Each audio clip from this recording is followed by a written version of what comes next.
দখলের সাথে অনিল মাঝমাঠ বরাবর, সেখানে দুর্দান্তভাবে ড্রিবল করে এগিয়ে যাওয়ার চেষ্টা, ততক্ষণ পাল্টা আক্রমণে সুযোগ হতে পারে, আবার ঠিক করেছেন বাম প্রান্তে, সুযোগ হতে পারে জেসি মার্টিনের কাছে, এবং সেখানে একের পেছনে 3,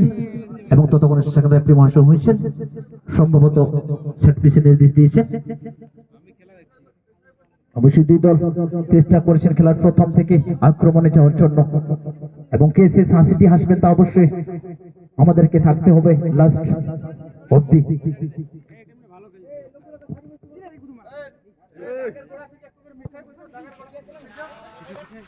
সমস্ত দর্শকদের কাছে রিকোয়েস্ট, আপনারা অবশ্যই সাইডে বসে থাকবেন,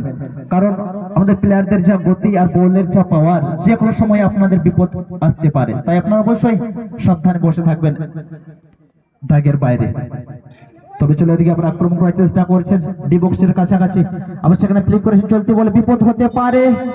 কিন্তু তখন আবার অফসাইডের ফাঁদে পড়েছেন, বারবার অফসাইডের ফাঁদে পড়ছে, দুটো অফসাইড হয়ে গেল অলরেডি এসডিসিএফসির ফেভারে, অর্থাৎ গোল করার জন্য যেন মরিয়া হয়ে উঠছে আক্রমণ ভাগ ফরওয়ার্ড লাইন। তবে এদিকে আবার মাইলস মাঠে সেখানে ফ্লিক করার চেষ্টা করছেন বাম প্রান্ত থেকে আক্রমণের চেষ্টা, ততক্ষণে 1 সেকেন্ড আবার বিপরীত দিকে আবার একটি অফসাইড, অর্থাৎ 3টি অফসাইড হয়ে গেল খেলার প্রথমার্ধে। মহেশ ফুটবল একাডেমির একটি অফসাইড ফাঁদে পড়েছেন, অপরদিকে এসডিসি দুটো, সে নিজের অর্থ থেকে আবার এসডিসি ইনডাইরেক্ট ফ্রি কিক আলতোভাবে পার্শ্ব রেখা বরাবর সেখানে দখলে নেওয়ার চেষ্টা করছেন, ততক্ষণে বল চলে যায় সরাসরি মাঠের বাইরে পার্শ্ব রেখা অতিক্রম করে। এদিকে আবার throw-in Mahesh football academy, throw-in আলতো করে ব্যাক পাস দিয়েছেন জেসন মার্টিন, হেমলাল আছেন ক্যাপ্টেনের দায়িত্বে হেমলাল,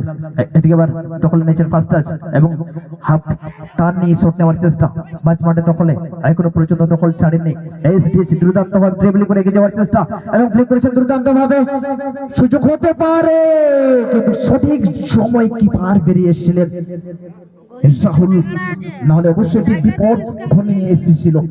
দুর্দান্ত ভাবে জায়গাটিকে ছোট করে ফেলেছিলেন রাহুল আজকে,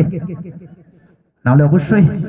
রেজাল্ট কিন্তু পাল্টে যেত এবার। দুর্দান্ত একটি সংঘবদ্ধ আক্রমণ।